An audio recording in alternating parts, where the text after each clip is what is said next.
Alors dans la vidéo précédente, on avait vu donc comment afficher ici là, les données de la Web API. Donc suivant le state, suivant qu'il soit true ou à false. Et j'avais utilisé le if toggle qui retourne donc les données. Si c'est true, on affiche les données, et si c'est false, ça retourne vous n'êtes pas autorisé. Donc là, je vais modifier le if et le else, et je vais utiliser l'opérateur ternaire. Donc ça va faire des révisions. Donc là, pour pas avoir de bug, je vais tout désactiver. Je sélectionne tout, CTRL/, sinon ça va être trop compliqué, dans le sens où si j'ai un problème, je vais galérer. Donc là, je vais réécrire le return, des parenthèses, voilà. Donc là, je vais écrire l'opérateur ternaire. Je sélectionne CTRL/, sans commentaire. Donc je vais mettre le toggle. Donc si cette valeur est à true, alors j'affiche ici, je vais écrire true, je ferme le P, et là je vais marquer false. Donc les deux points, donc là on voit qu'il y a un souci, et là je vais marquer false. Donc on voit là que ça marche pas. Je mets le point virgule. Voilà, là je vais mettre ça. Est-ce que ça marche? J'actualise. Ça marche pas si je vire ça. Est-ce que ça fonctionne? Non. Un espace ici, est-ce que ça marche? Mais non, mais là c'est pas deux points, c'est point virgule. Et là ça fonctionne, ok. Donc là je fais un CTRL V, est-ce que ça fonctionne? Super, ça marche. Donc ça évite les erreurs. Si je supprime ça, voyons, je vais refaire un test. Ouais, si je supprime ça, on voit qu'il aime pas ça. Donc soit tu mets ici une div, CTRL X, suivant ce que tu veux faire, ou soit tu mets le fragment, CTRL Z. Donc moi je mets ça pour le moment, je préfère. Je fais Maj Alt F, voilà. Donc là on voit que le state ici, là, il est bien à false. Donc ça m'affiche bien ici false. Et si je passe le state à true, et bien ici ça va s'afficher true. Donc l'opérateur ternaire fonctionne bien, super. Donc je vais le remettre à false.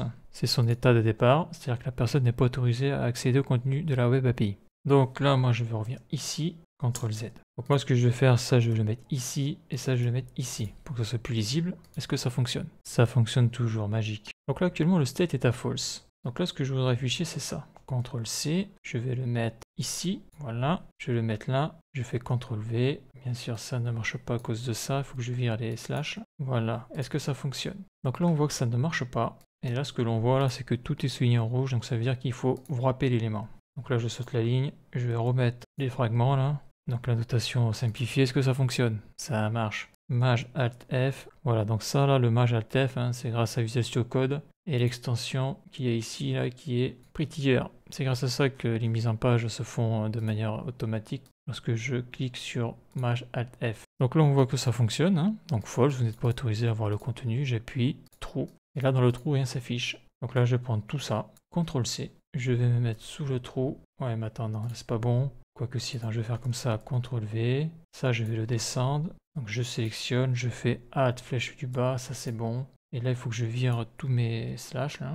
Ça, j'enlève, j'enlève, j'enlève. Voilà. Donc là, si je fais Maj Alt F, ok. Donc on remarquera que Prettier m'a rajouté des accolades ici là. Donc là, j'ai true. Je cache les données de la Web API. Et là, j'ai false. Donc si je me mets ici, j'actualise, qu'est-ce que ça dit? Je vais voir le state. Le state, il est là. Le state est à false. J'appuie dessus. Le state passe à true. Je rappuie dessus. Ça fonctionne, nickel. Donc là, maintenant, lorsque j'ai accès aux données, je vais rajouter un texte qui ne va s'afficher que lorsque j'ai accès aux données en utilisant l'opérateur et. On l'a vu dans JavaScript 281. Celui-là, on le voit souvent. Il est spécial. Donc ici, là, je vais me mettre là. Là, je vais mettre une autre condition, sauf que je ne vais pas utiliser l'opérateur ternaire. D'ailleurs, je vais le faire... attends, je vais le faire plutôt ici. Là. Je vais le marquer là, on va voir si ça fonctionne. L'opérateur et. Donc, c'est deux esperluettes. Donc là, je fais toggle. D'ailleurs, ce qui m'étonne, c'est que ça s'affiche comme ça au lieu d'avoir des accolades. Je trouve ça bizarre. Non, je vais le mettre plutôt ici. CTRL V, ça marchera mieux. Parce que là, si je mets du texte, si je fais ça, si je les sélectionne, je dois avoir des accolades en commentaire. Ouais, c'est ça. CTRL Z. Donc, il ne faut pas se planter. Donc, toggle. Et là, je vais utiliser l'opérateur A. Donc, si toggle est true, j'exécute tout ce qu'il y a ici. Sinon, j'exécute rien. Donc, si toggle est true, je vais exécuter. Donc, je vais marquer H2. H2. Et dedans, je vais écrire vous avez accès aux données. Voilà. Donc là, vous n'êtes pas autorisé à voir le contenu. Si j'appuie, on voit que ça apparaît parce que toggle est à true. Donc, le titre H2, là, vous avez accès aux données apparaît ici. Plus toutes les données de la Web API. Ici, donc, je passe le state à false. Eh bien, les données de la Web API ne sont plus présentes. Et le texte H2 a disparu. Donc ça, c'est très utilisé, ça. Et si je regarde ici, là, j'actualise. Le state, il est là, c'est bon. Je clique là, tout s'affiche. Il n'y a pas de souci. Je reclique là. Voilà, ça fonctionne.